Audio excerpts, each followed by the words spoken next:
When you go from the original trilogy to the prequels, something shifts. Not just in the story, but in how the story is told. Because the prequels aren't a continuation, they're a reconstruction. Yeah, you're not moving forward. You're going back and filling everything in. And that sounds like it should make the world feel richer, but it actually makes it feel different, more detailed, but also less mysterious.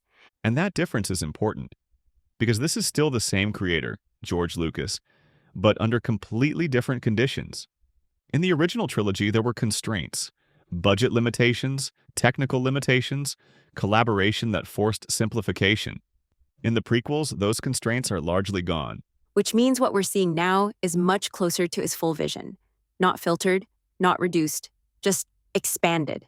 Exactly. And that expansion shifts the priority. The original trilogy tells a story inside a world. The prequels focus on explaining how that world works. And that sounds like a good thing, right? Like more information, more understanding. But it changes how you experience it. Because instead of discovering the world, you're being taught the world. Which leads to a key tension. Because while the creator is expanding the system, the audience is still expecting a story.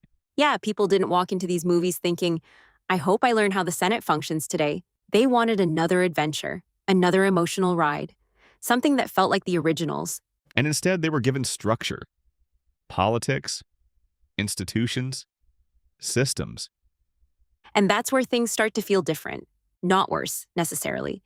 Just different in a way that's harder to connect to at first.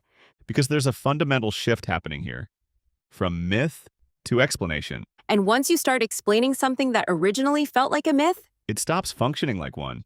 it becomes something else. When you explain a myth, It stops feeling like a myth.